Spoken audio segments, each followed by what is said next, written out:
And welcome back to the channel where we talk about only good comics. I'm Brant, and this is Friday First. This is that series where we talk about those brand new #1 issues, new character debuts, new story arcs, and the like. And this is for books that are coming out on November 20th, 2024. So, I got a lot of books to talk about this week. So, there weren't a whole lot of major new books coming out, but there were some interesting ones.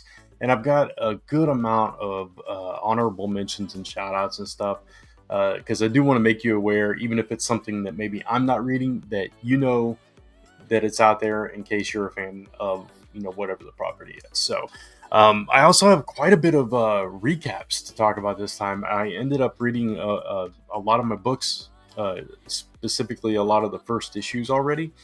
Obviously, G.I. Joe was the first book I read, so I'm definitely going to talk about that. There's also a TikTok short, if you want a short version of that, on the G.I. Joe thoughts up on the TikTok channel at Only Good Comics, of course. But yeah, so I'm going to talk about 6 of the books that I talked about last week, what my thoughts are on those briefly, and then we'll get into the nitty gritty of the show. So if you're new to the show, basically this is kind of a most anticipated, but for first issues or the start of a new arc or a new creative team coming on or a character debuting and that kind of thing. So that's why like Amazing Spider-Man might be on this list if it's a brand new creative team taking over for a new arc, etc. Which is one of the books I'm going to recap. As a matter of fact, it's the very first book I'm going to recap. So let's just jump right into that because that's a pretty good segue. So the first book I'm talking about here is Amazing Spider-Man issue number 61. This is the first issue of the Joe Kelly, Ed McGuinness run, The 8 Deaths of Spider-Man, tying into the Doctor Doom thing, this covenant, which results in him, Doctor Doom, taking over the mantle of the Sorcerer Supreme during the Blood Hunt event. And now he needs a new champion to go through these trials. So basically, what we learn in this issue is that when Doctor Strange was the Sorcerer Supreme, he made this deal with Sidorak, and we know the bands of Sidorak, different things from Sidorak through the years.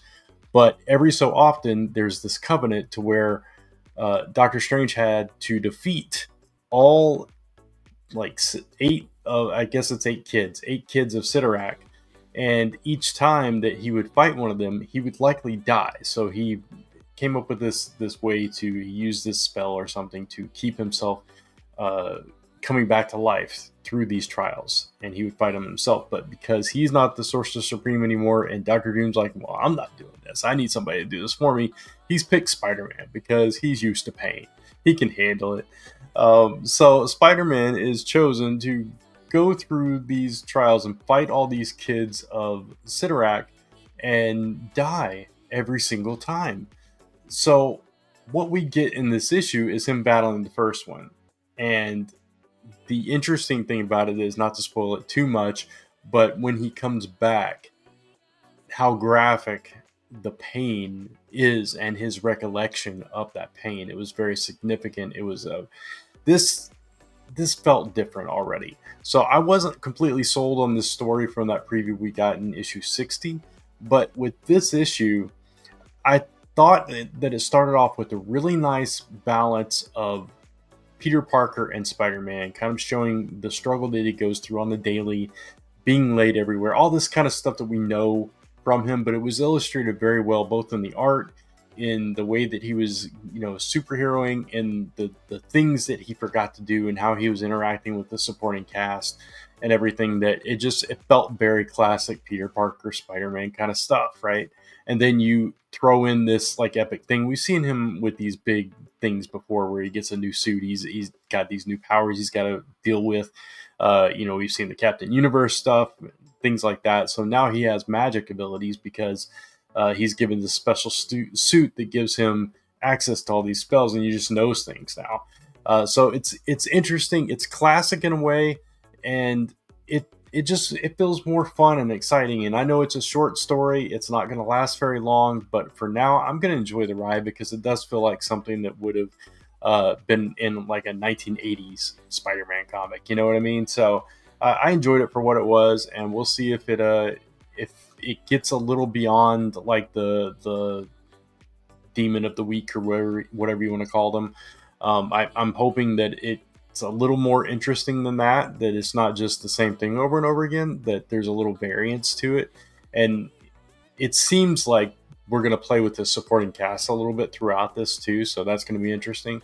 So anyway, I'm down for it so far. I think this is going to be a fun kind of a palate cleanser for Spider-Man fans, and I'm all here for that. Also for Marvel, the next book I'll talk about is Psylocke, issue number 1. This was a decent issue. I like Psylocke a lot. I think you have to like Psylocke a lot, and I think you have to like this version of Psylocke, being Quanon, being what she's gone through with the fall of Krakoa, and kind of like all aspects of her, where she's like in this relationship with what is his name? Greycrow. And this is spinning right out of the X-Men series, so if you're not reading that, you might be lost as to where exactly Quanon is in her journey right now. But I think they did a pretty good job of establishing that. They kind of set it up front that she's been stretched too thin, she's been working too hard, she's been doing these side things, and now Cyclops is like, you got to take some time off, which of course leads into this series where she can go do her own thing and follow up on her own kind of missions and stuff that ties back to her beginnings, where she was kind of trained just the same way Black Widow was, and brought up by the hand to be a killer from a child. So we get to explore that a little bit. I thought this gave you every aspect of Psylocke's life, all in a very well paced kind of opening act to this, whatever this story is for her right now. And I'm here for it, because it feels like you pulled this out of like a few panels of the X-Men title and said, hey, we're going to take this and like make a story and follow Psylocke down this path and see where that goes. And that's kind of what it felt like. And that's, in my opinion, that's how you do a spin-off kind of thing. And that's what this is. So I enjoyed it for what it was. I know it's not going to be everybody's thing, but for me, I'm going to keep reading this. Another book that is probably not everybody's thing is Black Lightning issue number 1. This is obviously following the event of Absolute Power and everything that happened there with everybody's powers going haywire. Now Black Lightning is in charge of people that are new to abilities, because when everybody got their abilities back after Absolute Power, some of them didn't come back right, or they came back different, or they had different powers altogether.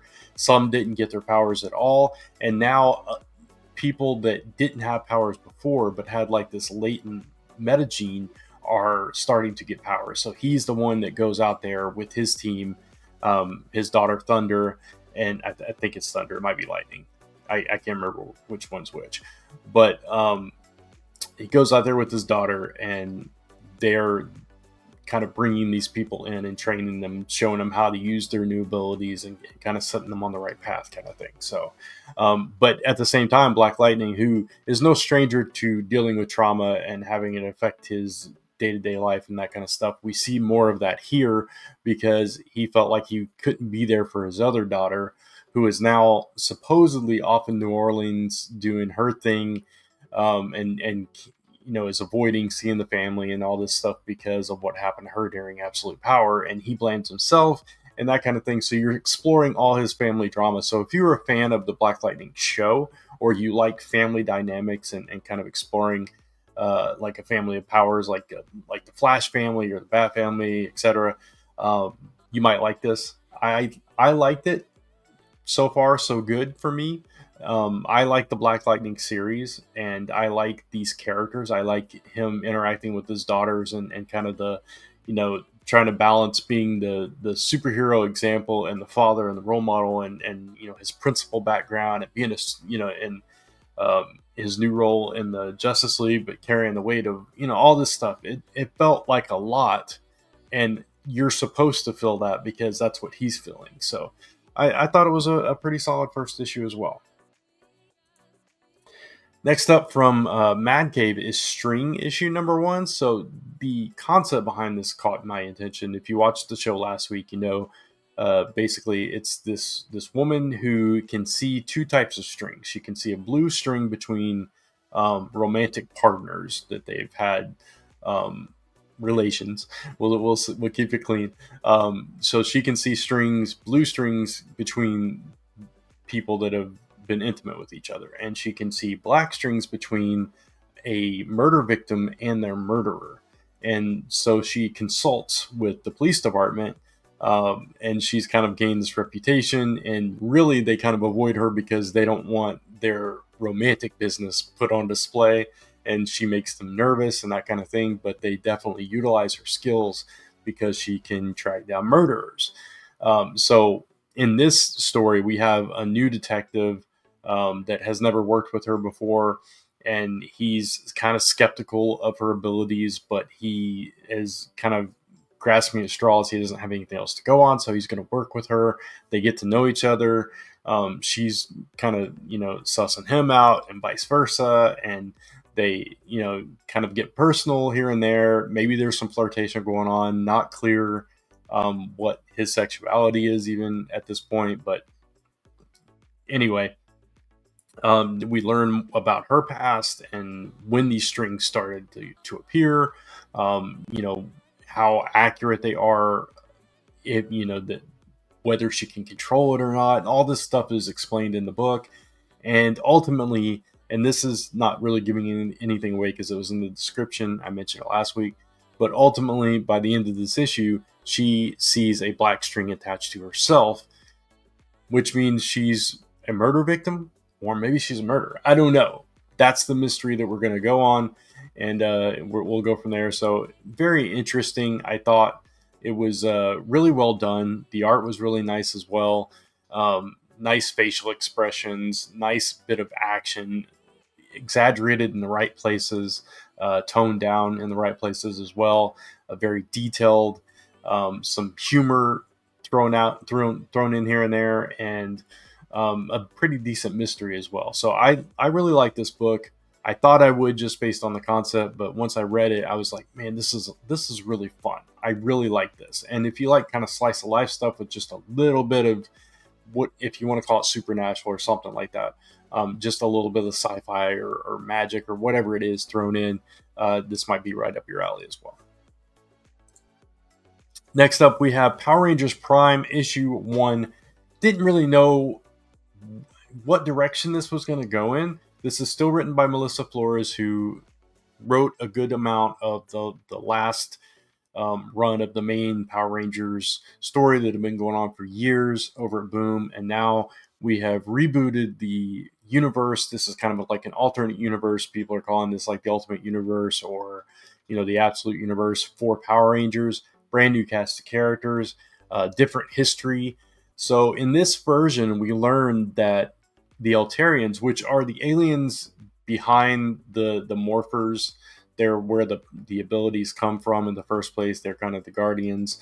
And there's like a dark history with them in the old timeline. In this timeline, it seems like they came to Earth a long time ago and kind of colonized it and kind of took over. And so now Angel Grove is like mostly alien, and there's a few humans still around, but the Power Rangers are kind of outlawed. So the Eltarians came in and they don't like the Power Rangers, so they hunt them all down. And so now you have these other guards kind of tracking down any signs of anybody doing any kind of Power Ranger activity. We also threw in the VR troopers into this, which I did not see coming at all, and I thought that was interesting to mix your franchises and stuff, and kind of play with different fandoms that way. So that was a nice surprise as well. But the story here is we're following two kids that go to the same school. One of them is an Eltarian, and he was born here, which means he has the viewpoint of, we made the Earth better for our presence, while you had this other kid who's half human, half something else. I can't remember the thing. And he is a refugee who came there from somewhere else. and he doesn't feel like it's a good thing. He thinks that it's bad what happened, and he's hiding this Power Ranger that was being chased by these guards at the beginning of the issue, and the other kid sees this happen. So now these two have this secret between them, even though they're kind of on opposite ends of the spectrum. It seems like they're going to be brought together. Maybe these are going to be our new Power Rangers characters going forward. I don't know. That's kind of the impression I got. But it was a really, really interesting start to this brand new world, and a twist at the end that brings back something familiar as well. That's going to kind of kick things off, I think. So really great start to this book. I love this because it feels like getting in on the ground floor of something that is similar but different, So, and I'm all here for it. And finally, G.I. Joe, issue 1. Lifelong fan. Since I was a kid, I explained it last week how much my fandom for G.I. Joe, how far back it goes, and how much it means to me. I love this franchise, and I've loved everything from the Energon universe to date. Now, granted, Scarlet and Destro weren't as strong as Duke and Cobra Commander for me, but they were, specifically Destro, an important part of this overall tapestry and building up the Cobra team specifically to make way for the G.I. Joe team. So in this issue, what we get is the Cobra team kind of already has it together, and they're putting plans in motion, and they're testing tech and all this stuff. Meanwhile, the G.I. Joe team, they're still kind of a little bit ragtag. They're not meshing completely together. They need a lot more training. They're not battle ready. Duke is trying to get there, but he's not the leader yet that he becomes later on. So he's kind of struggling a little bit. Baroness is being very brash. She's, kind of elitist a little bit, and she's, from a different country. So she's all, you stupid Americans kind of stuff, that kind of thing. So, but at the same time, she's still trying to be a team player. It's going to be interesting to see how that goes going forward. But there's a little bit of banter here and there, which is nice. You get to highlight some of the characters and kind of showcase what they're all about and what they bring to the table in a really interesting way without giving you an info dump. It was kind of like the way it was put was Duke was explaining to Hawk what each of them brings to the table and where they can improve and that kind of thing. So really interesting way that came together. I also love that we got an explanation for how Cobra uses lasers. And that was just like one of those things, and it ties it into Transformers and all the overall Energon universe. And it makes sense, and it fits into the old stuff from the cartoons and stuff where they had to use lasers because that's not as deadly as bullets and all that kind of stuff. So just really solid work all throughout this, and your character building, and at the same time we actually get some action in here, and we have consequences. By the end of this issue, something very serious happens. It's kind of out there if you want to go find it. Image posted with a spoiler warning on social media. You can go look at it yourself if you have not read this. But something major happens. We don't know where that's going to lead going forward, but really, really great start to this book. I cannot wait to read more. I love how it's tying into the overall universe, but still remaining its own thing. And it's really interesting to see these two opposing forces at the very beginning. So I'm stoked for G.I. Joe. All right, so that is all the recaps for this week, and I know I took a little bit longer this time because there were more books to talk about. So I'll try to go through these next ones a little bit quicker. But I've got a couple of shout outs, a few honorable mentions, and then we'll get into the rated books. And so yeah, let's jump right in. So the first shout out I have is Darren Aronofsky's Human Nature. This is from Abrams Books. The reason I wanted to shout this out was because the art is done by Martin Morazzo, who has done a few Image books here and there. Excuse me. The reason it's a shout out is because I had an opportunity years and years ago to work with Martin just a little bit. He did some character sketches for me way back when on a concept that I was putting together, and I still have these sketches today. Some of the best art I've ever received from an artist. Re-envisioned characters that I created when I was like 15 and put a completely new spin on them, and they were gorgeous, and I absolutely loved them. And I've followed Martin's work throughout the years, so I definitely wanted to give a shout out.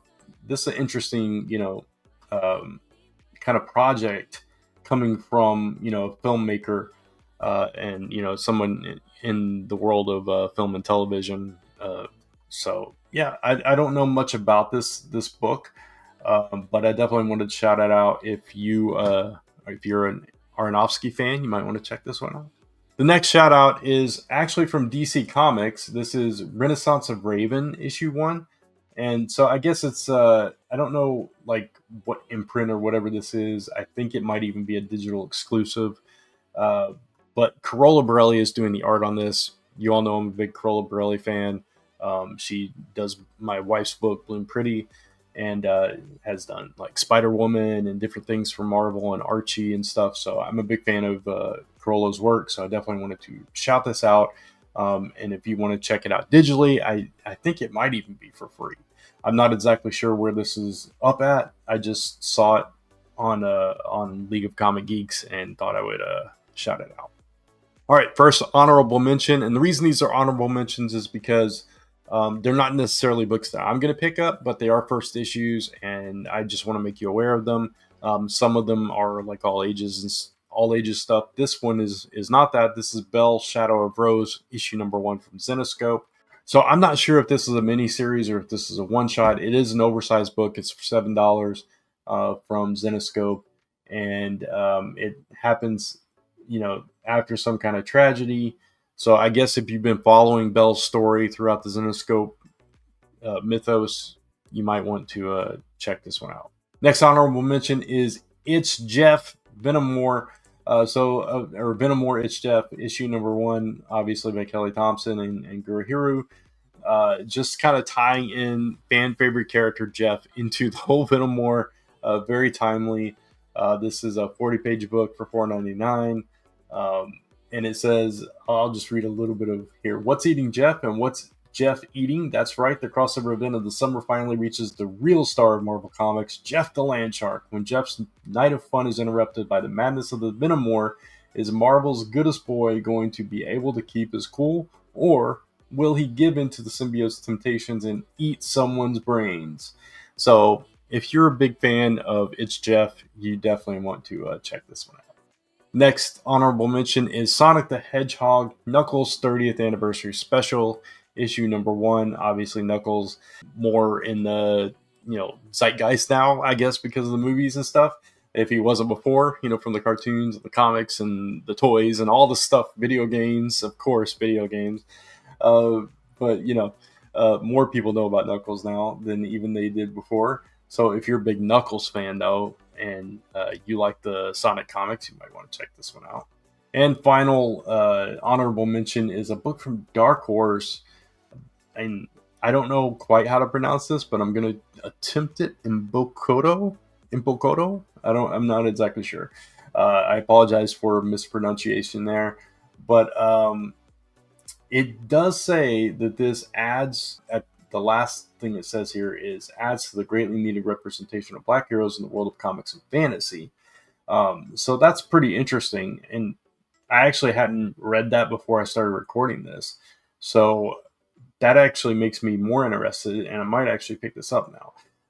But it's some kind of a fantasy land. It's spelled Ndawo, Nadawo, which is this story takes place 1,000 years after some war, and this war brought darkness to the land, and now it's ruled by this. I guess it's some warlord or creature. I'm not exactly sure, but all these young girls have gone missing, and now the greatest warriors in all of the land have come to find out what's going on. So that's kind of what the story is about. interesting concept, and if that sounds interesting to you, you might want to check it out. I'm not familiar with the creators, and I don't think I can pronounce their name, so I'm not even going to attempt to just go look this up. But that's the last honorable mention, so we'll get into the rated books now. All right, this one almost made the honorable mention list, but I had to include it. Marvel and Disney. What if Minnie became Captain Marvel? So this is paying homage, or not paying homage, but kind of pulling from Miss Marvel Volume 1, Issue 1 through 4, as Minnie Mouse becomes Captain Marvel and tangles with Peg Leg Pete Scorpion. So if you like these kind of mashups that everybody was terrified of when Disney bought Marvel, you might want to go have some fun with this book, because that's what it is. It's just a fun, goofy, what if story, kind of meshing these worlds together. We've seen these kind of Disney homage covers on books for the past few years, and now we're getting actual stories like this, which I think is just a lot of fun. You can just kind of have a good time with it, or not. If this is not your thing, feel free to skip this one. I'm going to give it a possibly good, just because with this kind of thing, you never know what to expect, right? But it is a fun concept, and I like that they're taking this chance so many years later, after so many people complained so bad about this exact thing. I love it. Okay, next up is Barstow issue number 1 from Dark Horse. This is written by Rebecca McKendry, who is, or at least at one time, I'm not sure if she still is or not, but was the editor-in-chief of Bloomhouse.com, worked for Bloomhouse Productions and stuff, so has a TV film background, or at least covering the stuff that they put out. I'm not exactly sure what the role there is, but involved with Bloomhouse. So if you're familiar at all with Bloomhouse and the kind of material you put out, you might know what kind of material to expect with this book. This is about this agent, Miranda Diaz, who is on this trail of this missing agent who she's never met, but his last clue was her name. And so opens up a mystery for her to go out. But then this cover, really interesting here, what's going on there. So it looks like there's some supernatural or some horror stuff going on mixed in with this, obviously. So yeah, interesting. If that is up your alley, check it out. For me, I don't know if this is the right thing for me, but it is interesting. I'm going to give it a possibly good. I'm not sure if I'm going to pick it up or not, but yeah, we'll see. Next, we have Milestone Universe, The Shadow Cabinet, issue 1. Something about this caught my attention. So I've tried different ones of the Milestone books, but Static is the only one that I tend to stick with. For whatever reason, the others just haven't resonated with me, haven't hit me, haven't been my kind of story, whatever the case may be. But this says, in the 6 months since Brainiac's incursion into the Milestone universe, the nefarious Dr. Edwin Alba has gone missing. Icon is on a deep space voyage. Rocket has stepped up to take on the role of Earth's protector, and she finds herself recruited by this Shadow Cabinet, which is this mysterious cabal. She meets her estranged half sister Angela, and all this other stuff is going on. It also says the original Milestone Media contributor Joseph P. Illich is at the helm with this world-spanning story that began in Milestone Returns, and which was a really solid book, I thought. And this reaches its fever pitch, and no one in the Dakotaverse is safe. So obviously, this is going to tie into the larger Milestone universe, which, if you're a fan of any of the characters from the Milestone universe, you might want to pay attention to this at the very least. But Brainiac's inclusion into this made it a little more interesting to me, so I might check it out. I'm not sure, but because of my history with the current crop, or the most recent crop of milestone books, with Static being the only one that really stood out to me. I'm giving this one a possibly good, but it's interesting, kind of meshing the two universes together, and we'll obviously Static's crossed over for a long time, but I don't know because we haven't seen anything that I recall from the milestone books for a while, so now we're coming back to it. So I'm curious to see if they're going to build on it from there. If it's been in solicitations and stuff, I haven't noticed it, so I'm just not aware. But yeah, if you know something about it, if there's more milestone books coming, let me know, because I'd be curious to check them out as well. So next up is Spectrum issue 1 from Mad Cave Studios. This one caught my attention because of the concept, and so this is put together by writer Rick Quinn, along with music and comics specialist Dave Chisholm, who did the Miles Davis and the Search for Sound, or The Sound. So if you are a fan of that, you would probably really like this visually. I did see a preview of it, and it's an interesting art style that I don't know that it's going to be for everyone. So keep that in mind. Maybe go check it out. But it's interesting when you interweave music into a story in this way, in that it affects every part of the story. And music has been a big part of my life for my entire life. I love music. I sing. I wanted to be a singer. So music is just very important, and it has always been very important at every aspect of my life. So this is interesting because music is used in this story to represent different things, and it. So basically, this follows this woman, Melody Parker, who she thinks she's losing her mind. She's questioning her own identity. She's living on the streets of Seattle during 1999 WTO protests. She's starting to see things like androids and aliens and pigs in high fashion and this kind of thing. These elemental beings with this power to alter reality through music are involved in all of this. And all these memories from various times throughout history are kind of flooding her mind and everything. So, yeah, it's a really interesting exploration of music and how it affects your mind in a way, I guess, is what this book is. So it's really interesting. And Mad Cave has been killing it lately. I keep saying this, but they really have been putting out some really solid stuff. So anytime they put out something new, I'm paying attention at the very least. So for me, I'm going to give this one possibly good, just because, again, I don't know really what to expect from it. And again, the art style is going to be one that's not going to be for everybody. So next, from Boom Studios, we have Firefly Zoe Alleyne year 1. I can't remember how to pronounce her last name. I just always called her Zoe. This is a character from Firefly, obviously. And we're going back in time to see her first year, I guess, as a soldier in the war, in the Alliance, Browncoats, all this stuff.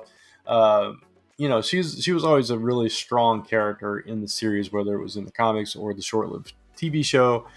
She was married to Wash, played by why is his name just left my brain? Anyway, she was married to Wash, and we all know what happened with Wash in the movie. So she's kind of like the right hand to Nathan Fillion's Malcolm character. So it's going to be interesting to go back and see what her first year was all about. So that could be very interesting, especially if you're a big fan of Firefly and you've liked what Boom has done with the franchise. So yeah, this is also written by Sam Humphries, who is a really good writer. So yeah, it's got all the potential in the world. So that's why I'm giving it a potentially good. Next, we have Archie is Mr. Justice, issue number 1. This is a brand new 4-part story, premium event, limited series, they say. And it is written by Tim Seeley with art by Mike Norton. So you've got a top-tier creative team on this, featuring a young Archie Andrews as a superhero, Mr. Justice. And in this issue, we learn how he becomes Mr. Justice. So when you put Tim Seeley and Mike Norton together on an Archie comic and it's a superhero story, I'm paying attention to that. So I'm very curious to see what kind of story this is going to be. Um, and yeah, it looks like Mr. Lodge is trying to like upgrade the town and take away that, kind of small town USA vibe away from it. And it looks like Mr. Justice's only weakness is his need to see the good in others, no matter how terrible they may be. So it's going to be interesting. It's going to be interesting at the very least. So I'm giving this a potentially good, and I'm actually looking forward to it. We'll see if it's, with Archie stuff, it could either be goofy, it could be, uh, dark, or it could be sappy. So or corny.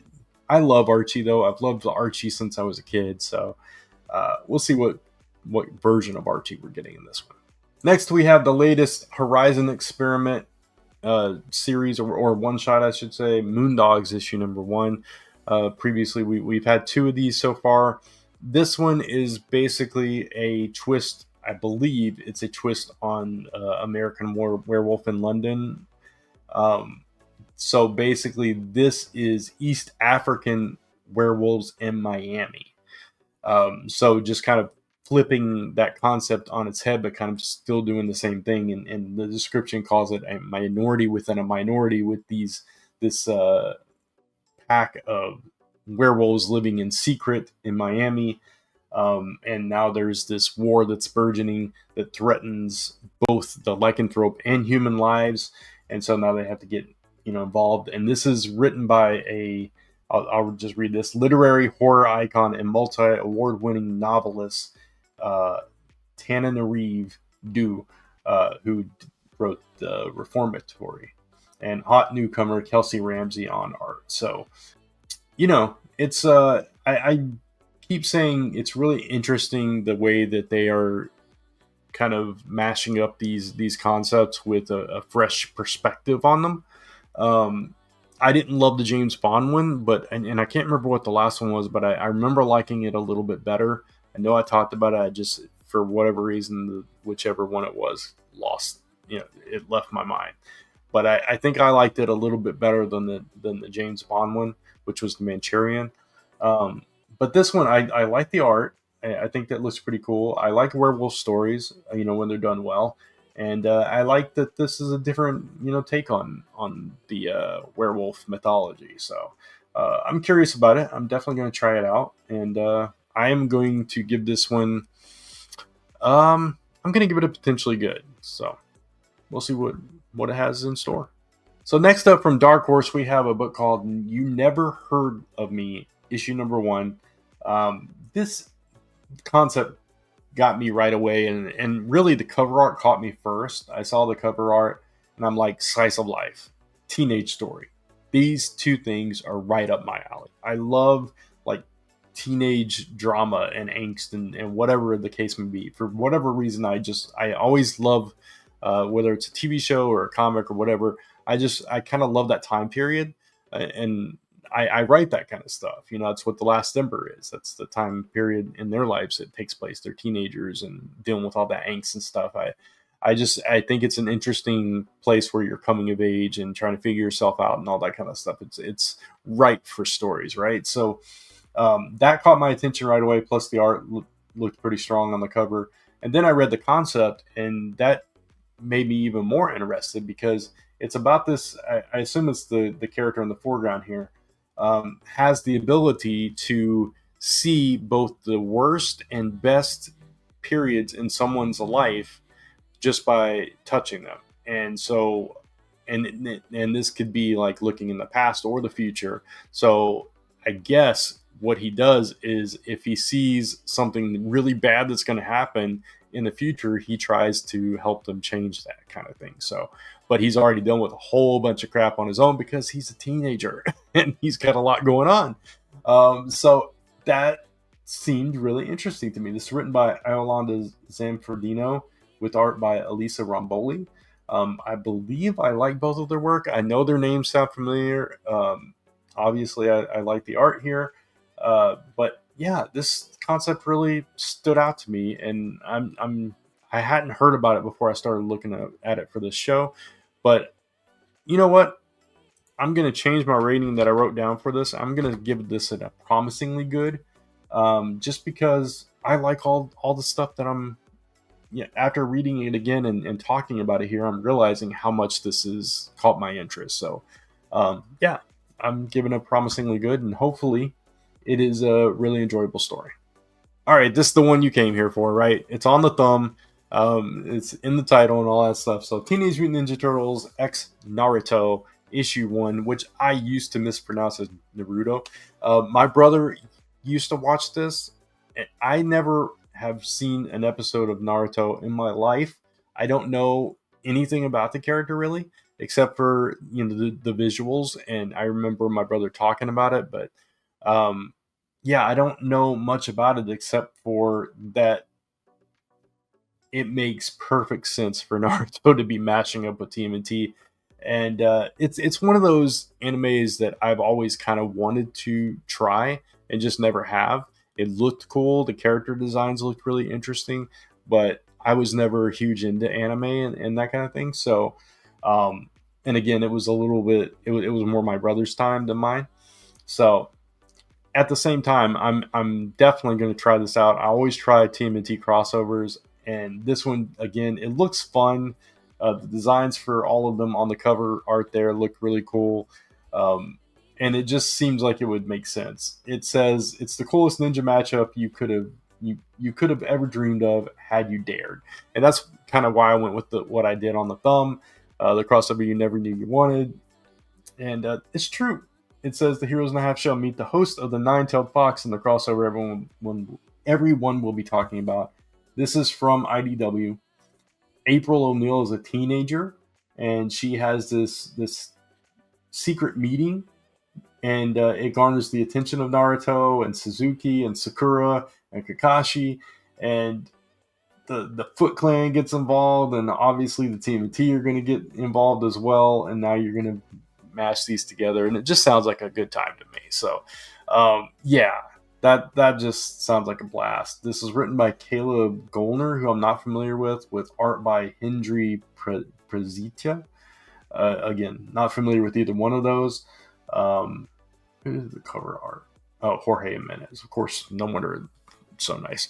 But yeah, I'm giving this one a potentially good just because, again, I'm not familiar with the creators and I don't have much knowledge about Naruto. And I was kind of disappointed by the Masters of the Universe TMT crossover.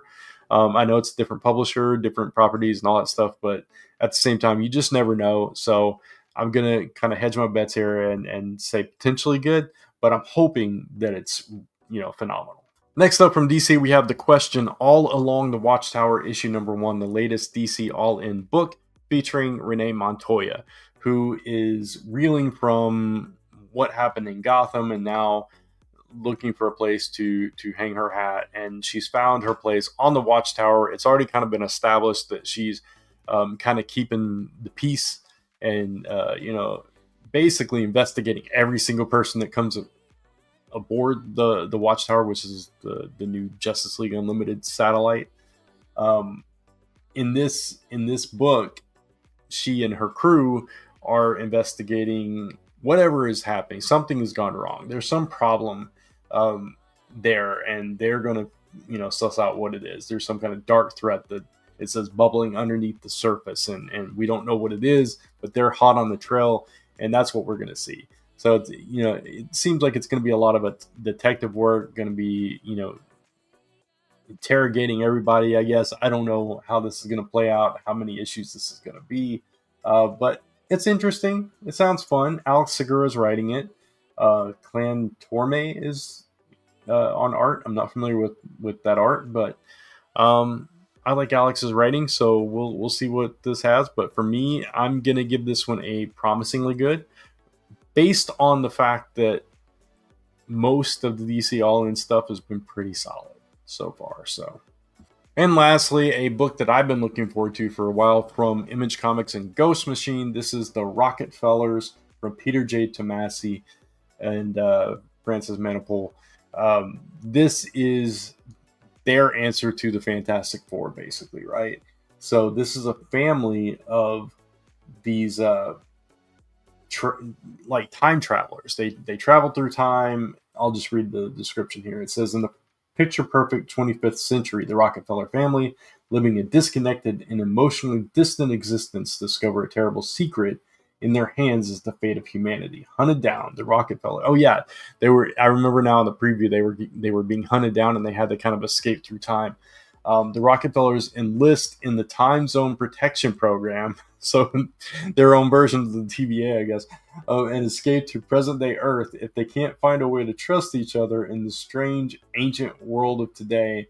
They and our future will perish. So they have come from the 25th century to hide out in present day, but they don't really get along with each other. So they have to figure out a way to coexist and still, complete the mission. So I remember that preview being a lot of fun, mixing a lot of different kind of tropes and that kind of thing in a fun, unique way. So this was a really interesting book in that preview book that we saw from Ghost Machine. And I've been waiting for this book for a while. So really looking forward to this and giving this one, without a doubt, a promisingly good. And, I think I'm going to have a lot of fun with this book, and I can't wait to read this one. So, all right, that's it for all the first issues that are coming out next week. I'm sure there are some that I missed from, indies and smaller publishers and things like that. A lot of, like, if you ever wonder, like, why I don't always cover, like, really smaller publishers, those books seem to get delayed a lot, and I'll talk about them, and then they'll be on the list to come out every single week for months. And so I try to kind of not talk about those books because I don't really know when they come out, and I don't want to like say, hey, this is coming out next week, and then it doesn't come out for 3 months. So that's the reason that you might not see stuff from smaller publishers on here.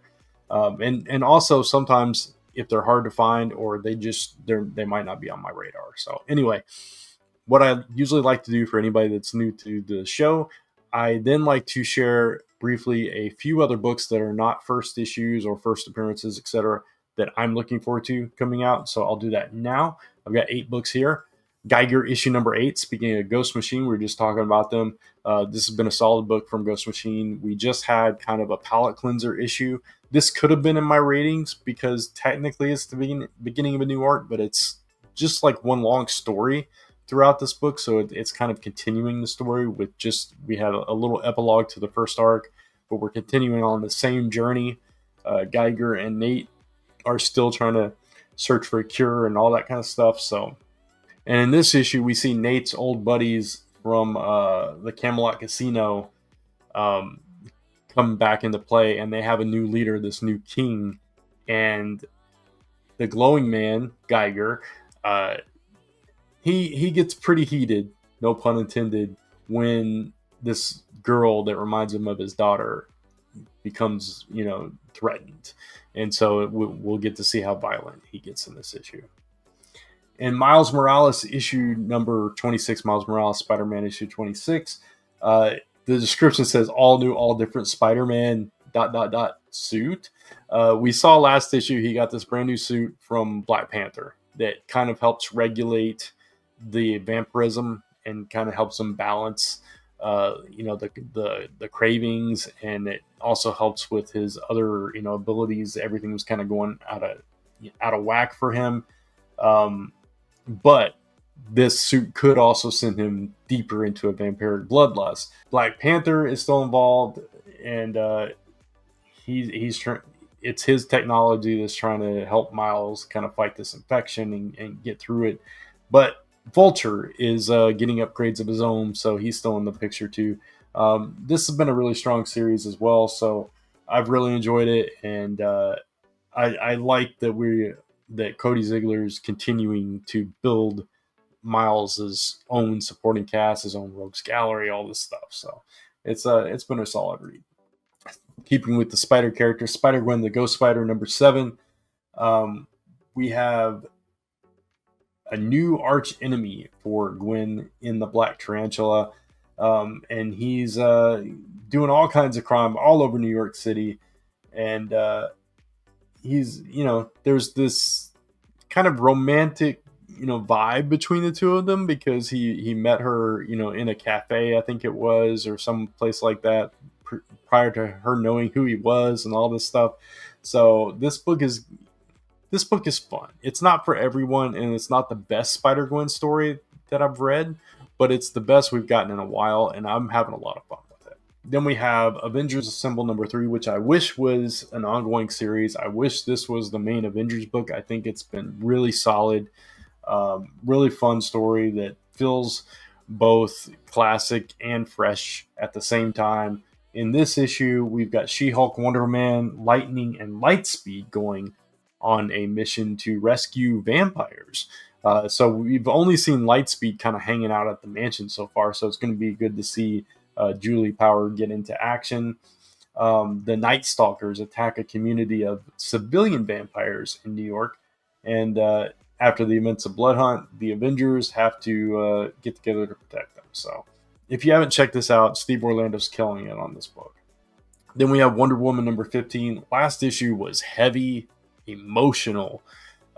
Just, man, Wonder Woman got put through it last issue, and now she's out to, kind of, I won't say get revenge, but to take the Sovereign down. And that's where this is going with this story.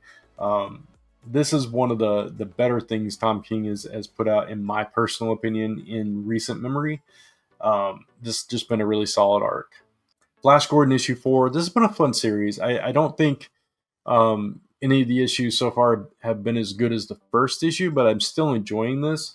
And we know Ming is going to betray Flash, but they need each other to escape. And they're battling through Planet Death, and we'll see what happens with this. This is it's an ongoing series. So we've got plenty of time to build things up. It's kind of been a little bit of a slow burn, but it's still interesting seeing how the two of them have to kind of coexist at the moment. Exceptional X-Men #3. Speaking of coexist, we have Emma Frost versus Kitty Pryde, because Kitty's been determined to stay away from the X-Men, stay away from all that, but she keeps getting pulled into it. And now, Emma's been kind of putting her nose into it. And now the two, it seems, are going to be coming at odds. Meanwhile, this new team is finding the rhythm. We've got Axo, Melee, and Bronze as they officially enter the fray with this issue. And last but not least, Ultimate Spider-Man issue #11, best Spider-Man book on stands. And we finally get to meet the Ultimate Black Cat. And there's tensions building between Spider-Man and Green Goblin. And then we see how the Black Cat fits into all this and what her connection is to Kingpin Sinister Six. So really, really strong series. If you've not been reading Ultimate Spider-Man, you should go check it out now. But that's it. That's all the books that I got to talk about, which was a lot of books for not a lot of big books as far as first issue goes coming out. So I hope you enjoy this. Let me know in the comments below, like, if you want more like recaps and that kind of thing, or if you'd rather me just stick to like the firsts, because it would determine the length of the show. If I cut all that stuff out, it probably like cut the show in half. So that's kind of why I added them, because the show is getting really short, especially on those small weeks where I only have like 5 or 6 firsts to talk about. So let me know in the comments below what you're thinking about this, how you like the format and all this stuff. I'm always listening to feedback, and I'm always curious what you all enjoy about the show. So anyway, if you did like the show, please give it a thumbs up. It really does help the channel. Of course, you can hit that subscribe and notification bell so you don't miss any of the content. And you can follow me across social media at Only Good Comics, or type in onlygoodcomics.com to take you right back to this YouTube channel where we talk about only good comics. Until next time, thanks for watching. Take care. Keep reading those comics, and I'll see you soon.